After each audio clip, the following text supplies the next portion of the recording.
Hey, you're listening to Headcanon Graps. This is Off the Dome, and we're talking about Grand Slam this evening.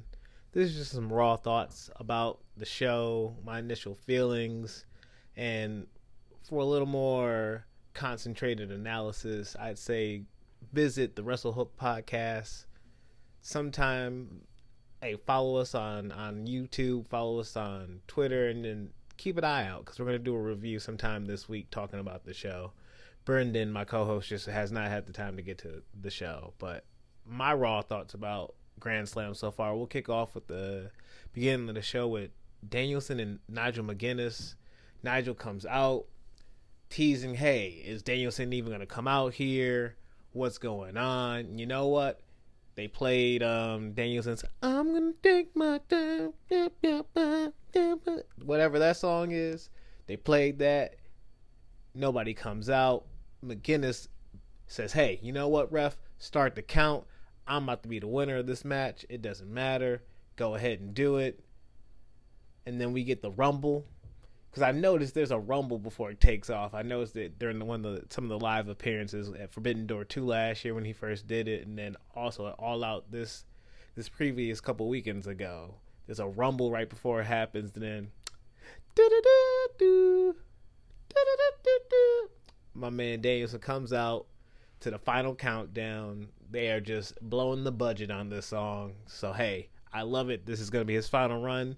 Every important match should be the final countdown. So, let's hear that every single time. This is Nigel's first match in 13 years. And it's there's this fun vibe to it. And if you're an old school fan, it brings back some good memories. And this is a match we've been waiting for. We've been building it up through the commentary with Nigel talking about Brittle Bryan and how much he can't stand him and how weak Bryan is. And then you work your way through the match, and then you're pulling on the ROH history, and you're doing that throughout this match with a lot of callbacks. I am not going to stand on ceremony with any of you. I have not followed too much of their ROH run because that was just prior to my knowledge of even ROH, and I haven't had the chance to really go back and research stuff. But man, even seeing the joy on their faces as they're doing these different callbacks, and I can tell when you're doing a callback because I can remember some of Nigel's Desmond Wolfe run in TNA, so I can tell some of his old school moves. And loving the energy, commentaries feeding into the history, talking about stuff that's going on. We got JR on commentary, playing into the importance of the match, and he's adding to it most definitely. And I love there was like a leg kick that was almost talked into like a low blow fake out. And if you watch MMA and you're a fight fan, when people are throwing leg kicks and they're trying to throw a body kick, and it might go low, and then we have to have the pause and we got to look at the replay. The fact that we actually did that in AEW, and we had a slight pause and a look at the replay to see was that a nut shot or was that shot clean? And even though it was a fake out shot and it was Nigel's way of being able to get one over on Bryan and try to get the advantage on him, just a lot of good fake outs, a lot of good storytelling in the match of like Nigel, a man who hasn't wrestled in 13 years, how long can his body hold up against the man he calls brittle? And Bryan, he's just being cleared. There was the surprise and can he even come out and make this match? Who's going to fall first in this match? Which one of the two iconic legends in this little rivalry they have? Which one's going to fall first? And it gets down to this very technical exchange at the end where we're slipping through different holds and whatnot. Nigel's going for his finishers a couple times, and then Danielson ends up going for the label lock and is able to get the tap. But right before the tap comes, I don't know what Nigel said.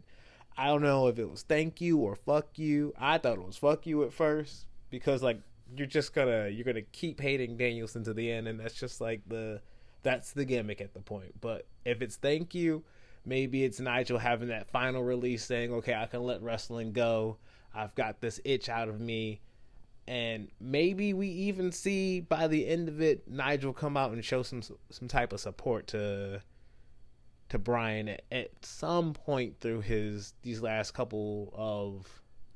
stretch of his main roster run. So not main roster run, but Lord, what is the name of this? Not the AEW roster, but like his main event, his full-time career. Good Lord. Hey, off the dome. That's how we do it here. Off the dome. But with that being said, we have this end of the match. Bryan celebrating. Oh, here come the BCC whooping up on him, beating him down. Oh, nope. Y'all, I'm reading my notes and I'm reading my notes wrong. Once again, we off the dome. I know y'all looking at this like, hey, we should cancel this match. Don't turn off. Don't turn off. Hey, stay with me.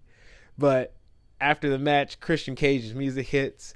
He comes down. He's teasing like he's about to sign Kip Sabian, which it's not lighting my world on fire, folks. That's partially why I'm jumping to the BCC part.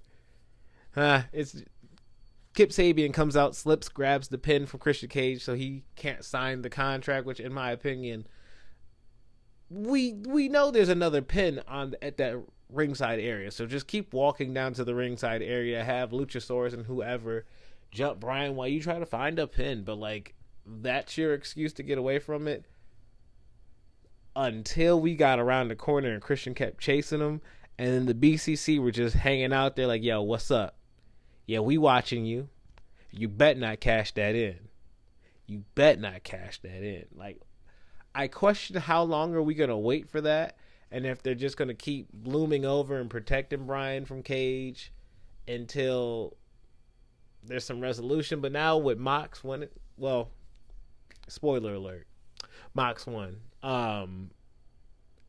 But with Mox winning later now, that just, I don't know where that sets us up. That makes me scratch my head, because is Christian just going to hold on to this thing? Are we treating this thing like the Money in the Bank briefcase, where we want to forget about Christian having that contract, and then just later down the line, Christian will get it? And here's the thing. I'm going to make my prediction now. Whenever Darby Allin actually truly does become a world champion in this storyline, he takes it off of Mox. Because at this point, I think Mox is going to be the one to take out Bryan.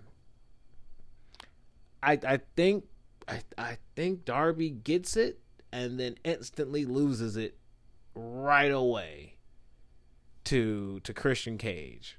And then he has to get back again from Christian Cage, and then Darby's run starts. And Christian has like a 1 month, I got the belt reign, maybe even a couple of weeks, and he loses on Dynamite, and they try to pop a number on Dynamite like they used to do in the Attitude Era, where Austin would get the belt back on a Raw. Who knows? Just some thoughts. We go into Hook and Roderick Strong for the FTW title. FTW rules. It's a good plunder match. I think I'm starting to hit a fatigue with the plunder matches. But Roddy is suplexing Hook all over this place. And there's some throws that just look ugly. There's just some ugly suplexes and ugly throws. And then there's Roddy gets thrown into the chair into this, like, these set of chairs sitting up by Hook. And it is just one of the nastiest looking throws for Roddy. And I'm just sitting here like, I hope he's okay. And I just, in my head, watching this whole match and some of the stuff they were incorporating with it, I was just like, wow, yeah, this is a technical garbage plunder match. And I'm like, hey, I can't be against it. Like, it's cool. I just need AEW to kind of start swaying away from some of this, and we'll get into that at the end of this match, because I think they're starting to reward some of what I want out of that. But Hook eventually gets the red rum into Roddy, sinks that onto him, puts him out. Him, Roddy, and the rest of the Undisputed Kingdom after the match shake hands in this sign of respect. And Hook talked about respecting Roddy from the beginning, but this is the Roddy he respects. And even though Undisputed Kingdom did get involved here and there and kind of tried to play distraction and whatnot, in the end, it was maybe Hook felt like, yeah, I got the Roddy I respected the most out of this match. And so they shook hands. Hook then takes the mic, talks about how he thanks everybody who's challenged for this title, the FTW title, all the legends and everybody who's put their heart into it. But it's time for him to retire this belt, and he gives it to his dad. Taz stands up, takes the belt, hugs his son, and then Hook goes out, raises his hand up. Whether this is Hook raises his hand up to then take a flight down to Florida and, you know, take a walk on the wild side. Maybe that's where he's going, or maybe this is them finally starting to push Hook into the TNT international title scene, so that way he can then start to grow. And I mean, we look at Daniel Garcia, we look at the MJFs when he's here and he's around.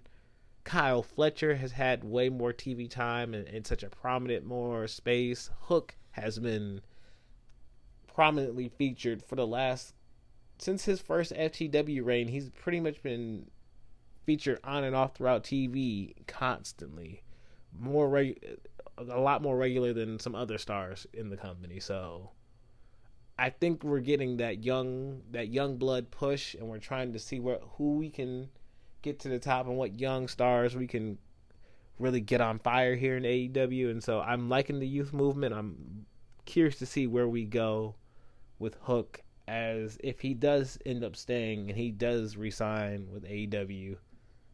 What do we do with his character? How do we evolve it? And how do we get him to the next level? Because I really love that Hook and Joe match from the start of the year for the AEW title, that wild quick brawl.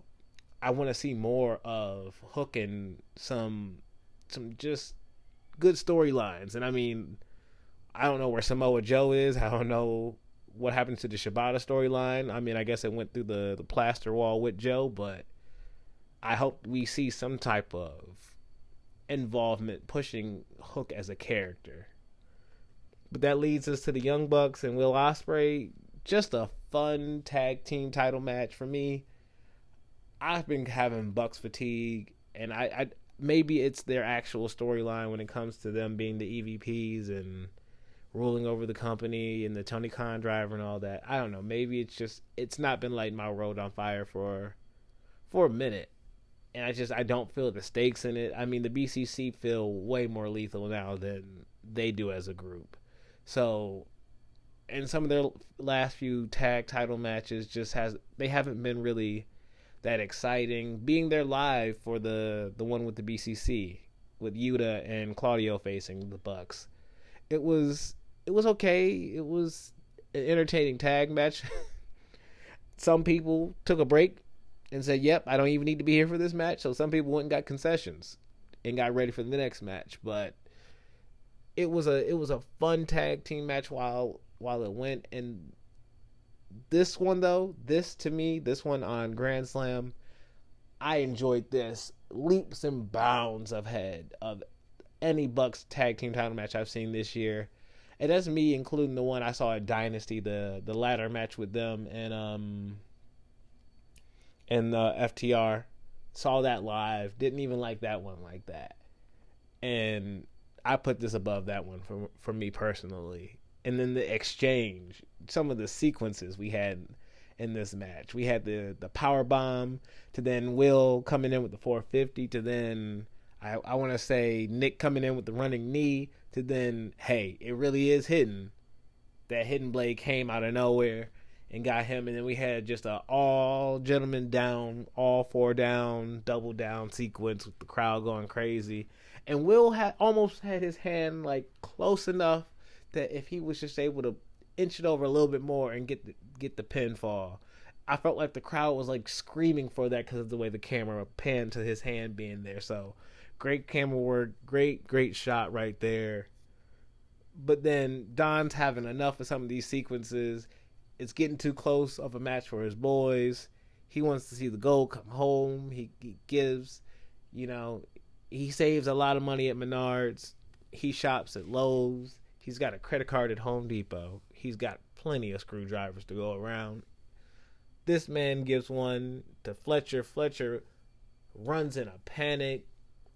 We get the ref distraction, and right before Fletcher can do anything with it, good guy Will, here he comes. Has to grab the screwdriver, and you could grab the screwdriver. You could like everybody likes to pose and use all four sides of the ring and acknowledge all four sides of the ring. I'm gonna acknowledge the fact that he could have threw it anywhere else, but this man said, "No, I'm a snitch on myself. I have told people time and time again, snitching on yourself is an epidemic. It's happening everywhere. People cannot control themselves. They cannot help themselves." But wow, this man's take and gives it to the ref. Like, how much of a good guy do you need to be? Just throw it away and say, "Hey, we don't need to do it like that. We can do it the right way," and hit a hidden blade real quick. It's a quick move. Why didn't you just do that instead? But no, we did the good guy stuff. It ends up costing them the match. Fletcher ends up taking the EVP trigger in the end. Fletcher then ends up looking at Ospreay. Ospreay's outside the ring, and he's just like, "Why? And I'm glad we're letting it breathe, and the turn didn't come tonight, because I truly expected that turn to come tonight, and I thought Fletcher was just gonna have it, because he's talked about it time and time again of, yo, like, I need this. I can't keep coming close to winning. Like, I gotta get the big wins. I need those big dubs. And when it comes to Ospreay, there's been a lot of these teases throughout this year. Whether it's him leaving the Don Callis family. If you look back at him and the feud with MJF and the Tiger Driver, and Fletcher almost gets hit by one, and then they have the promo package prior to, and then there's Fletcher in the back, and it just reminds me of Batman the Red Hood, when Jason Todd's just like, "I get the Riddler, you put him in Arkham. I get Two-Face, you put him in Arkham, but the Joker, you can't just kill the Joker." And it's the same thing of Fletcher with Will. He's like, "You just can't. Why him? You can't just hit him with it, like just him." There's been these different teases throughout of just showing Fletcher's frustrations with Ospreay, and I question when that turn's coming. I think we're pretty much at a boiling point. It's now, what is Will going to say or do to try to amend this? And if probably the next words that come out his mouth don't save it, that's probably going to seal his fate. So we'll see what comes with that. I'm curious to see, can Fletcher get the international title off of him after a Ricochet match? Can Will get past the Ricochet match? Does Fletcher come out next week with the Ricochet match and cost Ospreay that title? You cost me my tag team titles by not being there and helping break that up, and by throwing away a screwdriver and snitching on us. So I'm about to cost you your title, because you should know what it feels like to be me. I can see that coming down the line, but let's wait and see. I don't know what I'm for, but that's what I'm envisioning right now. But the conglomeration, they chatted up in the back. They added a new member, Rocky Romero. They talk about their the trios match they're gonna have with the Learning Tree, my just least favorite group of AEW period, and it's only because of Jericho. And they just talk about that. So hey, I mean, I'm gonna keep it a buck with y'all. Jericho stuff. Once we start mentioning Jericho, my brain and my mind just slowly. It might be the ADHD. It just might be because I'm just past it. But I started moving on. And moving on, the Swerve update with Nana coming out, and I was beyond caught off guard. I looked at my girlfriend. I was like, "Look at this man coming out to shake his ass while his friend is hurt and down. Like, don't come sell my injury. Don't you come out shaking your ass." Like, and somebody teased it. I want to say actually Hangman teased it when they first started feuding way back in the day, right before he delivered the "I'm gonna take your weed" line. He talked about how Nana was basically feeding off of Swerve. And yeah, Swerve has talked about them being long-term friends and this, that, and the other, but Man, when you coming out and you dancing while I'm hurt, I feel some type of way about that. And I felt some type of way, and I'm not Swerve. So I wonder how Swerve felt. And if you ever look back, Swerve, they teased it here and there. Swerve would always, when Nana's on the side of him dancing, he kind of looks over with this like little like almost disgust. It was disgust in the beginning, and as he turned babyface, the look turned to more, ha ha, oh look at you, Nana, dancing and shaking your ass and doing your thing.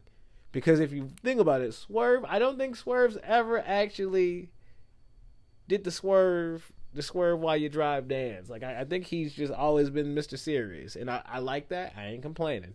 I do not need my man doing the dance, but just something to think about. And it hit me so hard that half the time I couldn't hear what he was saying, and I'm like, come on, man, stop dancing.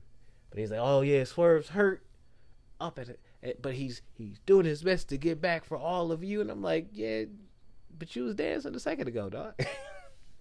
And then Mr. Montel, Mr. Montavious, Mr. Porter came out MVP. And I was blown away because at first I was like, who's this bald man walking up like that with a cane? Like, who's this up? I don't know who this is from the AEW. Oh, my man. And we talk about, he's commenting on Swerve. He's talking about how great Swerve is and how great his year is. He runs down a lot of the opponents Swerve has beat. And he talks about a lot of some of Swerve's recent mistakes when it comes to losing the world title. But then, like, letting Daniel Bryan just, Daniel Bryan off the dome, y'all. Bryan Danielson. Bryan Danielson's over here just smiling and happy with the title while Swerve's just accepting that, moving forward and looking at another person. And then the other person he deals with then burns his childhood home down, and then they're just walking around and getting away with it. And then MVP spoke for the masses. He spoke for me. He spoke my mind. We must have been just linked. And this man said, you out here dancing while he hurt, and you should be pushing him instead of you over here mismanaging him. Well, when he's done dealing with you and he wants to have some real management, have him call me. Pulls out the MVP card. Premium, custom, clean. Probably even like laminated. That sucker looked ready. And teases, talking about, let him know we could talk business. Emphasis on the business word. So maybe the Hurt Syndicate, whatever type business group that he's leading or creating. I'm good, y'all. Like, I like the tease. I like the storyline. I mess with it, but I'm good on Swerve being in a group. I like Swerve as he is, and maybe it's a way to evolve the Swerve character for a second, and we put him in the group to then have him feud with the group. But I don't know. I really do like the Swerve and Nana dynamic, but I like this being another. Hangman said it last year about Nana. Now MVP saying it this year about Nana. So maybe next year we finally get the Nana turn when it comes to Swerve. But give us just a little more time with Nana. That's his dog. Man then lost his whole house. Then lost his title. Supposedly Hangman was nodding it. Losing his family and that connection with his wife and his kids. So hey, don't let him lose Nana just yet.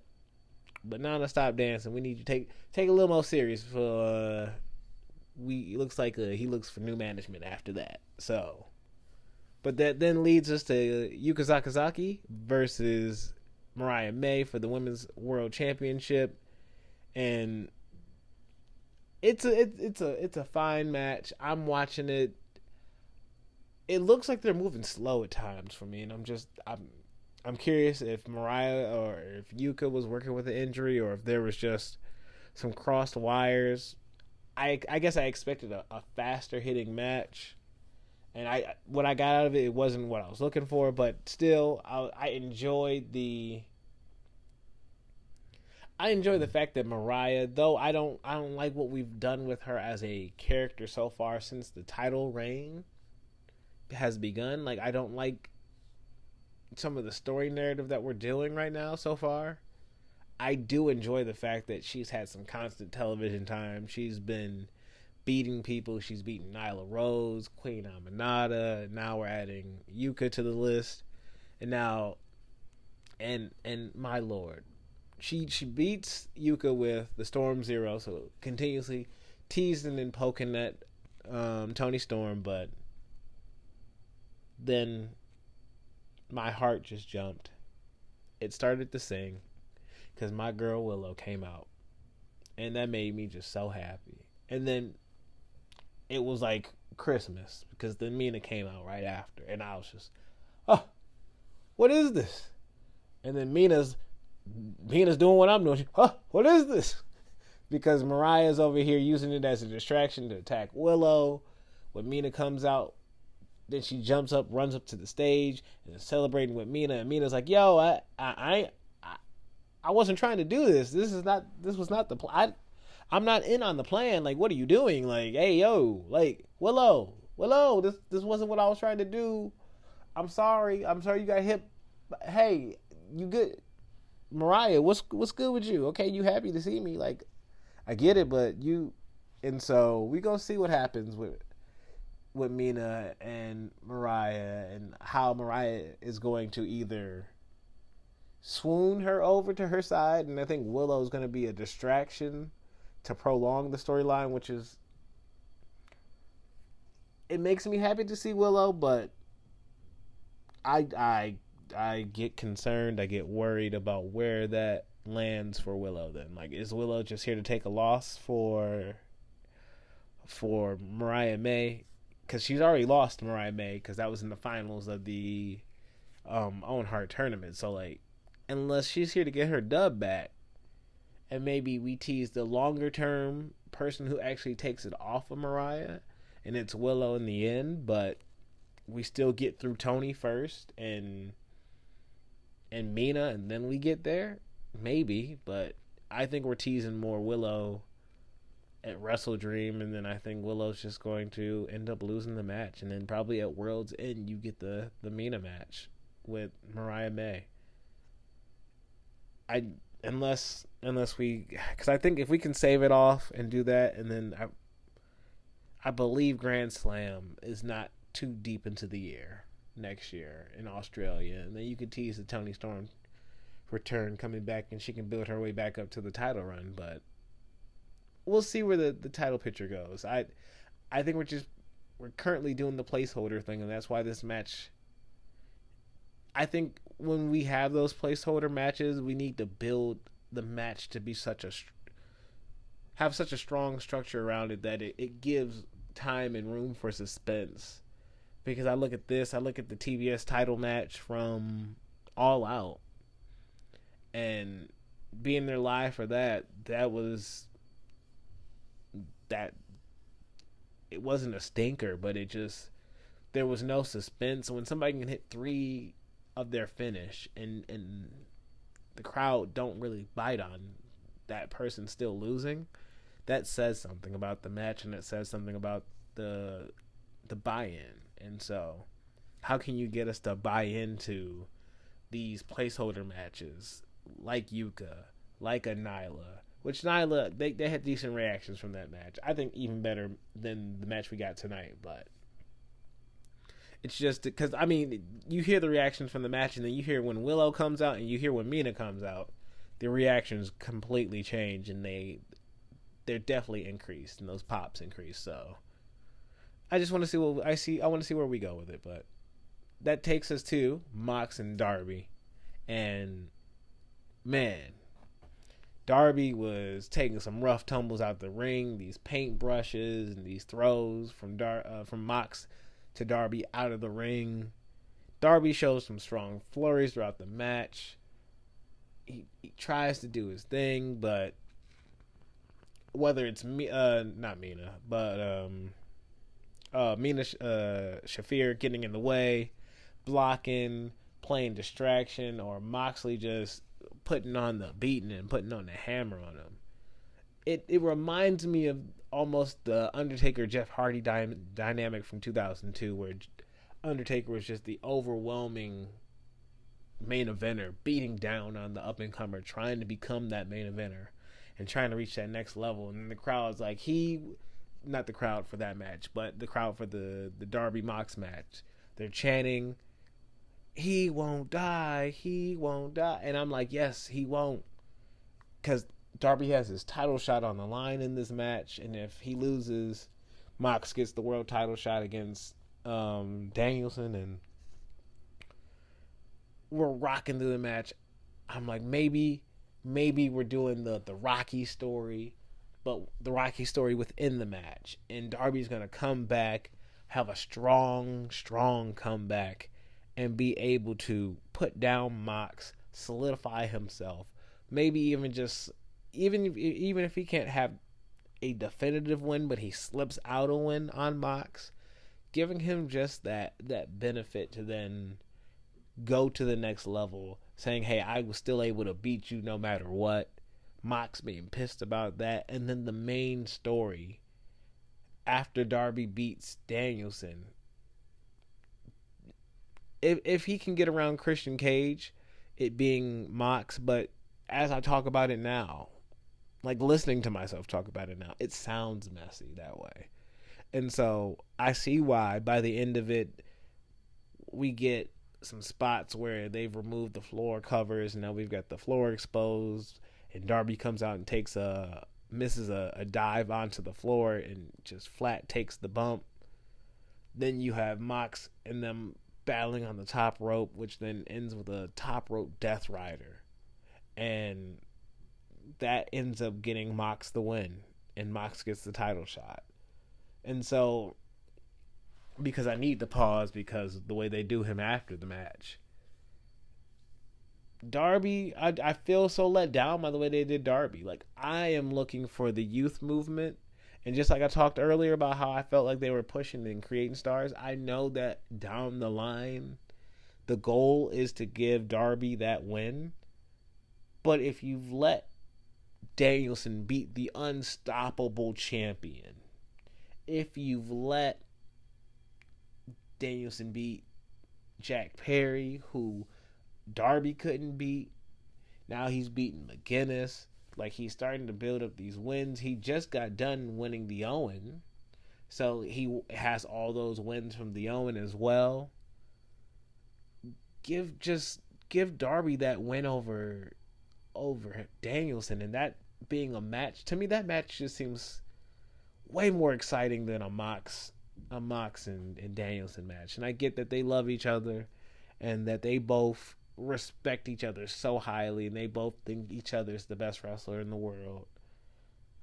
I don't know. I really wish we could see something new. And I'd rather see Darby and Danielson, honestly. That's my... You're going to look at the thumbnail, you're going to think like, oh, I'm just doing Darby dirty. AEW is doing Darby dirty. Because I said, no way Darby's going to lose 2 title matches in a row. And I mean, hey, credit where credit's due. This was not a title match. But with a title shot on the line that he didn't have to put on the line, and then he loses it, I don't know. Like, how does this make him a star? Darby is a character that, yes, can afford to lose, but I'm tired of seeing this man lose. This man has put this company on his back. This man, and let me talk about it like this. I know my raw emotion is coming through and how I feel about this, and I understand that Darby might not have been perceived in a place to be ready for Danielson, but October 12th is Wrestle Dream. You beat Mox today in a blood strong... The way you had Yuta and Mox go fist to fist back on Rampage when Yuta cut his teeth and got his respect. Give such a underdog, bloody strong performance to make Darby that next level character, because maybe the thought for most folks is, hey, I don't view Darby as a main eventer yet. I don't see Darby as a world champion yet. Well, maybe the point of Mox going through all this, him beating Darby and then moving on to go beat Danielson, is to build up such a strong heel to then when Darby beats Mox, that makes Darby better off by the end of it. And I mean, we just kind of saw this last year where it was kind of bungled due to a concussion and just some different things going on, but you saw Mox and Orange Cassidy with their feud at All Out last year, where then Mox would beat Orange Cassidy for the international title, move forward, lose it to Ray Phoenix, get it back from Ray Phoenix, then lose it to to OC again, to Orange Cassidy, to try to make Orange Cassidy. In my opinion, we should have had it where Orange Cassidy should have beat Mox the first time, and that would have made Orange Cassidy. Just like, in my opinion, in this moment, this would have made Darby. Mox is a made man. Mox is the ace of the company. He's been one of the most dependable people they can rely on. He can get through most things, injury. So there's not injury worries amongst him most times and whatnot. He's not getting into trouble backstage. He's not doing most things. So, like, I get why Mox is the dependable hand. I get why Mox is... I like the King Mox moniker, but I also have seen 3 world title reigns from Mox. I don't need to see another one anytime soon. I'm gladly step into it maybe mid next year, but I think we need to be on the youth movement. We took Swerve, we put the belt on Swerve, and we gave him a shot. And then we instead didn't do the same with Darby. And I would love for us to come out of this year and you look at Darby Allin as a new star and a stronger, bigger star than he was before. Because now you're also walking out with Swerve next to him as a bigger, newer star. Maybe if Garcia resigns, putting Garcia through a little more of a storyline on top of what he's already been through, and maybe putting a belt on him as well by the end of the year, solidifying these new big stars, making these young AEW homegrown, quotations around it, homegrown stars that some of their biggest fame, some of their biggest moments were on our television. And you're watching them grow in front of you. That, yeah, we can now show you the footage of when they started on Dynamite back in whatever year. And now look at them now as the champion in their journey. Christian Cage, not the answer. I would love, and you know what? To me, if I want to play off the dome, armchair quarterback, how would I have booked this if I wanted Darby to win so badly? Let's say Darby gets the win. Mox is furious, pissed. You know who Mox already has an eye on, and he has a contingency plan? It's Christian Cage. And so Christian Cage keeps, I'm going to win. I'm going to win. I'm going to win. If we wanted to do it so badly, it could be Danielson and Darby and Washington. 2 Washington boys in the main event for the title, wrestling for it. On the build up to it, there could be some BCC matches where we're building up Darby against Claudio and Darby against Pac, and then maybe the Pac one's a DQ. I don't know, because you don't want to get clean wins on it, but give Darby some fights and some strong wins leading up to it. Have a Darby and Danielson tag match leading up to all of that. And then once you get past that, you get to the pay-per-view, you have the match. On the way to the pay-per-view, Mox beats up Christian Cage and then takes the title shot from him. And literally just takes it from him. Who's going to stop Mox? Nobody stopped him when he put a paper bag over somebody's head. The contract hasn't been signed. So, hey. Really, what's stopping Mox from just taking the contract from him? And Christian Cage is just a red herring holding it the whole time. He's just warming it up for Mox. Mox gets that, holds on to it, Or maybe we see some people jump Christian earlier in the night at Wrestle Dream, but you don't know who jumped him. And then at the end of the main event, Darby finally beats him. They do a nice little code of honor handshake. Danielson does the Queen's wave, goes off into the sunset. Darby gets to celebrate. Fireworks start going off.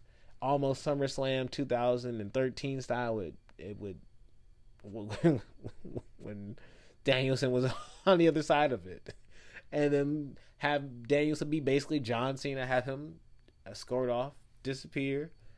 And then I don't want the tease like they did it there. Just have Mox come out the crowd, running out the crowd, or running out the back, hooded, crack him over the head with the contract, beat him down, Death Rider onto the contract.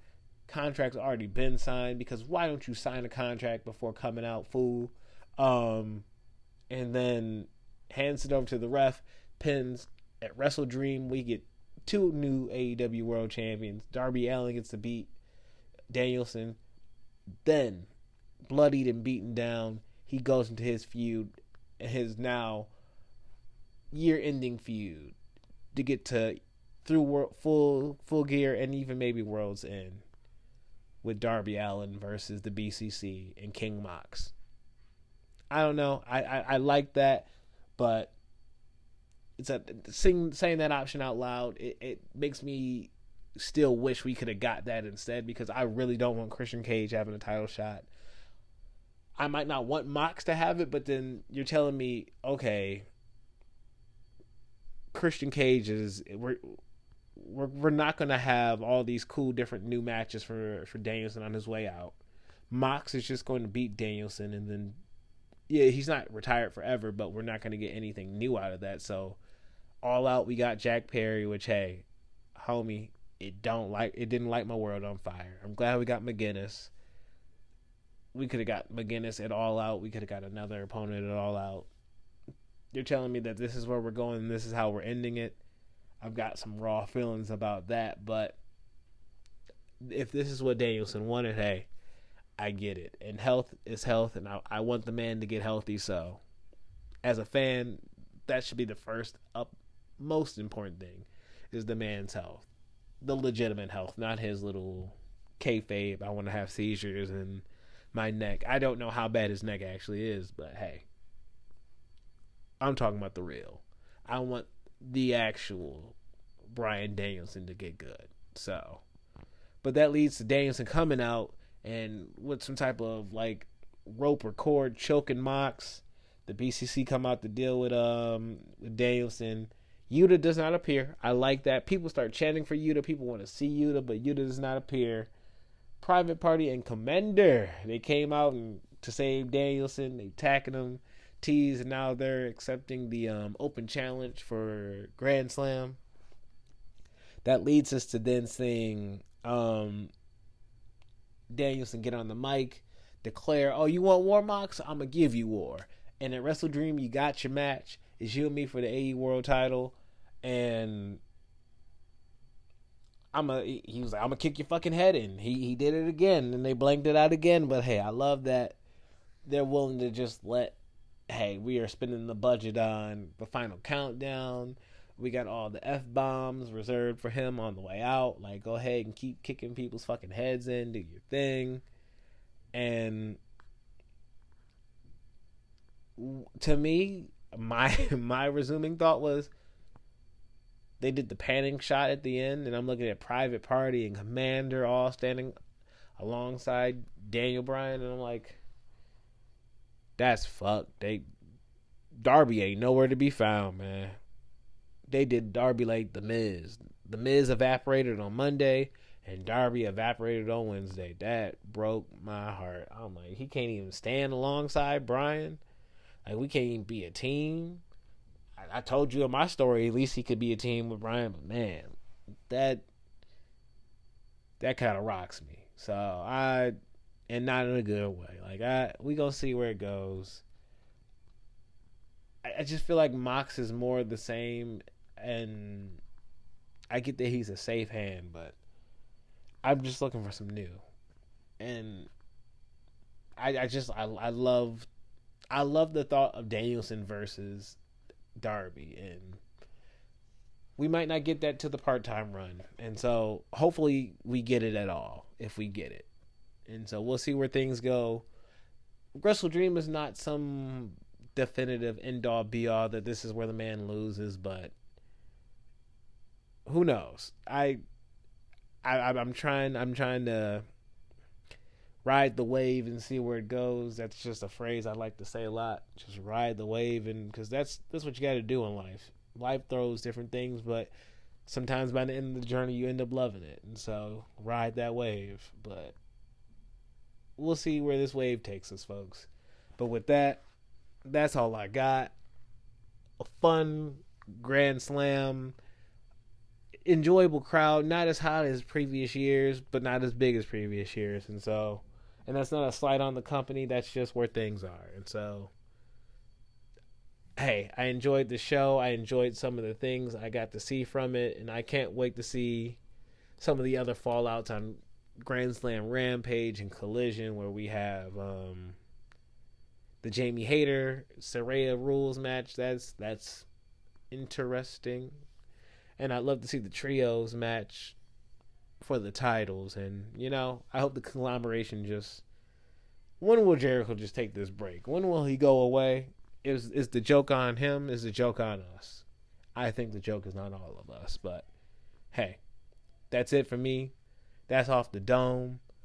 I plan on trying to do these when I can after any show. But definitely, please check out the WrestleHook Podcast. Follow our channel. Follow my channel. I'm just kicking off here. You know what? And I'm going to set a subscriber goal of 15 subscribers. I know I messed up the first time with the comments at the start of my first video, but I know how to do the comments this time. I'm learning. I'm adapting. I'm evolving. I'm taking it all. Wrong show.